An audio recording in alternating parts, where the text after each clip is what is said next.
오늘 말씀은 욥기 42장 1절에서 17절입니다. 예전에 벼슬 중에는 간관이라고 있었습니다. 간관은 임금님의 잘못을 충고하는 사람이었죠. 간관하면 당나라의 태종 때 위증이 유명합니다. 간관 위증은 당나라 태종에게 유종의 미를 거두지 못할 것이라고 10가지의 이유를 들어서 간언을 했습니다.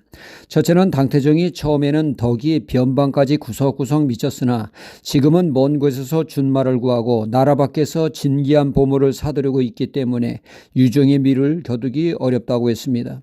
둘째는 당태종이 처음에는 백성을 위하는 마음이 상처 입은 사람을 대하듯 하고 그들이 일하는 모습을 가엾게 여기고 백성들을 자식처럼 생각하고 언제나 간소함을 중요하게 여겨 대규모 건축 사업을 벌이지 않았으나 지금은 사치하고 방탕해서 백성을 노역으로 부리는 것을 가볍게 여기기 때문에 유종의 미를 거두기 어렵다고 했죠.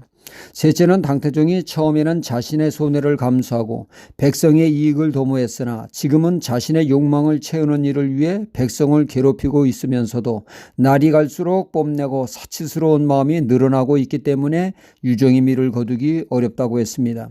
넷째는 당태종이 처음에는 명예와 의리를 중요하게 여기고 힘써서 사사롭게 편드는 일이 없이 오직 선한 사람만 가까이 하고 소인을 멀리했으나 지금은 선한 사람을 중요하게 여긴다고 하면서 공격만 하고 멀리하며 소인을 가볍게 여긴다면서 가까이 하고 있기 때문에 그렇다는 얘기죠.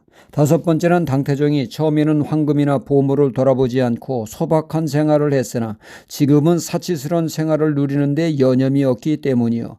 여섯 번째는 당태종이 처음에는 어진 인재를 구했으나 지금은 아니기 때문이요. 일곱 번째는 당태종이 사사로운 욕심이 없었으나 지금은 탐욕이 가득 차 있기 때문이요. 여덟 번째는 신하들을 대하는 태도가 문제요. 아홉 번째는 겸손하던 당태종이 지금은 오만하기 그지없다는 것입니다. 열 번째, 백성들의 부욕으로 지쳐 언제 반란이 일어날지 몰라 유종의 미를 거두기 어렵다고 했습니다. 이는 마치 솔로몬을 왕을 두고 하는 말 같습니다. 솔로몬이 왕위에 오를 때만 해도 그는 하나님의 마음에 들었으나 그는 용두삼위 신앙으로 전락하지 않았습니까? 당태종과 같이 변하지 않았습니까? 시작도 중요합니다. 그래서 시작이 반이라고 하는 말이 있지 않습니까? 시작이 이렇듯 중요하지만 더더욱 중요한 것은 유종의 미를 거두어야 한다는 것이죠. 기계체조 선수가 가진 재질을 잘 부려도 착지가 불안정하면 앞으로 기울어지거나 뒤로 넘어져 엉덩방아를 찧으면 그 모든 수고가 허사가 되어집니다. 이렇듯 마지막 착지가 승패를 결정짓듯이 우리의 삶도 끝이 아름다워야 한다는 얘기죠. 끝이 아름다운 사람이 되도록 최선을 다해야 합니다. 오늘 말씀은 욥기서 마지막 말씀이죠. 욥의 삶과 신앙의 마지막을 다루고 있습니다.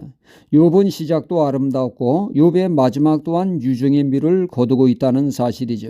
첫째로 그는 하나님과의 관계를 은혜롭게 회복되었습니다. 그는 자신이 의로운데 하나님이 마치 자신을 불의한 자 여기듯이 고난 가운데 그를 방치함에 대해서 그는 하나님께 삐져 있었습니다. 또한 그가 하나님을 그렇게 부르짖어도 침묵으로 일관하신 하나님을 원망을 했습니다. 그러나 욥은 하나님을 만나 배움으로 하나님의 기쁘신 뜻을 깨닫고 자신의 경솔한 신앙과 무지함을 회개함으로 하나님과의 원만한 관계를 회복하게 되었다는 말씀입니다. 둘째는 친구들과의 회복이죠. 그가 욥의 친구들은 자신들의 경험과 지식으로 욥을 위로하기는커녕 죄악으로 몰아가는 잘못을 범했습니다. 하나님은 욥에게 그들을 용서하고 그들을 위해 번제를 드림으로 친구들과의 화해를 하게 하셨습니다.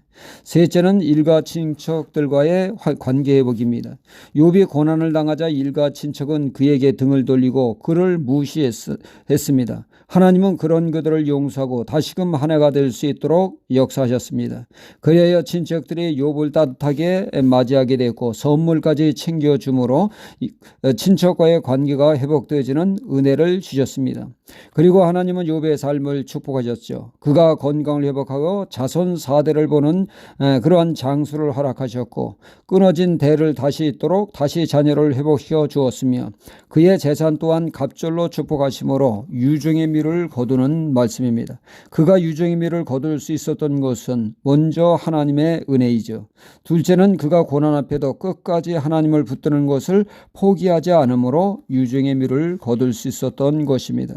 우리 삶에도 힘들고 어려운 때도 변함없이 하나님만 붙들 때 반드시 유종의 미를 거두는 신앙이 될 줄 믿습니다.